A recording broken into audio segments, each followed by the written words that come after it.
Africa at least, in old Africa, if you killed a Mantindane, one of these, you were visited by terrible beings who wore long black robes made of animal skin and deep hoods over their heads. And these creatures used to wear white masks with very, very terrible looking black eyes painted on them. They were called Izilo Zengubo, the beasts of the blanket.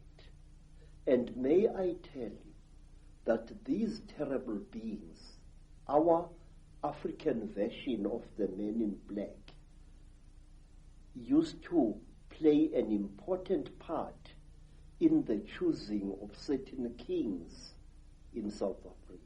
That is one of the stories that I wish to tell you in greater detail one day. Whenever you have harmed a Mandinda, you received a visit from Men in Black, and one of my uncles was a night watchman just after the Second World War. And he saw what he thought was a burglar breaking into a factory which stored surplus army property. And he threw his knobkiri at this figure and hit it very hard. The creature fell behind some boxes, and then and only then did my uncle, a tough old Zulu, realize that the thing he had brought down was not a human being at all, not a young thief, but a Mandinda. My uncle threw down his second stick and ran screaming out of the factory. And not long after that, because my uncle had taken from the creature what he thought was its bag, he took the bag with him to Alexander Township after he had run out of the factory, but he could not open the bag. And while he was sitting in the shack in Alexander Township, just near Johannesburg, there arrived at his shack 2 white men who posed as detectives. And these so-called detectives told my uncle's common law wife that she must give to them the bag that my uncle had taken from the little man. And she did, and they vanished. What I'm trying to say, Mr. Icke, is the richer we become, the more we behave as the Chitauli are said to behave. Some of us, when they acquire a lot of wealth, start consuming metals and other minerals that they really do not need, which, however, if you study the story of the Chitauri, you are told that the Chitauri use these minerals and metals as medicine. We are told, say, that the Chitauri, when they get sick, smear their bodies with gold dust, which gets absorbed into their skins and they become all right. May I point out, it was once the custom of the Munumutapa kings of Zimbabwe, the men who built the Zimbabwe ruins, that on certain rising of the day star, the priest king would be smeared from head to foot with gold dust, and sometimes he was ritually sacrificed on top of the wall of the Zimbabwe fortress.